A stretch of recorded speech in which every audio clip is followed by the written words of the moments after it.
Problems solve કરવા માટે એક અમેઝિંગ થિયરી છે જેનું નામ છે ઇન્વર્ઝન થિંકિંગ.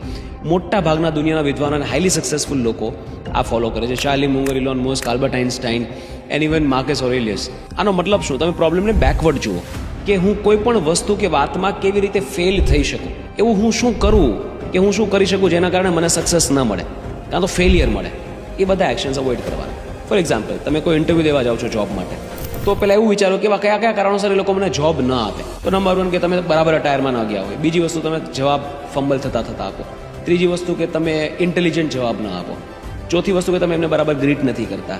પાંચમી વસ્તુ કે તમે જે એનો પ્રોટોકોલ હોય, એટિક્વેટ્સ હોય, તમે ફોલો નથી કરતા. તો આ 5 વસ્તુ તમે અવોઇડ કરો તો જે કરવાનું છે તો જાતે જાતે થઈ જશે. એનો મતલબ એવો થયો કે શું નથી કરવાનું એ તો માત્ર ગણતરીની વસ્તુઓ છે. 4-5 વસ્તુઓ તમારે નથી કરવાની.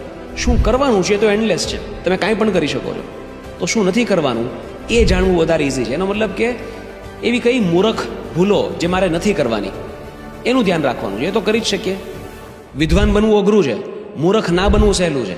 તમે કોઈ બિઝનેસ મિટિંગમાં જાઓ છો તો કઈ રીતે બિઝનેસ મિટિંગ ફેલ થઈ શકે, તમને કોઈ કામ ન મળે, એના કારણો કયા કયા?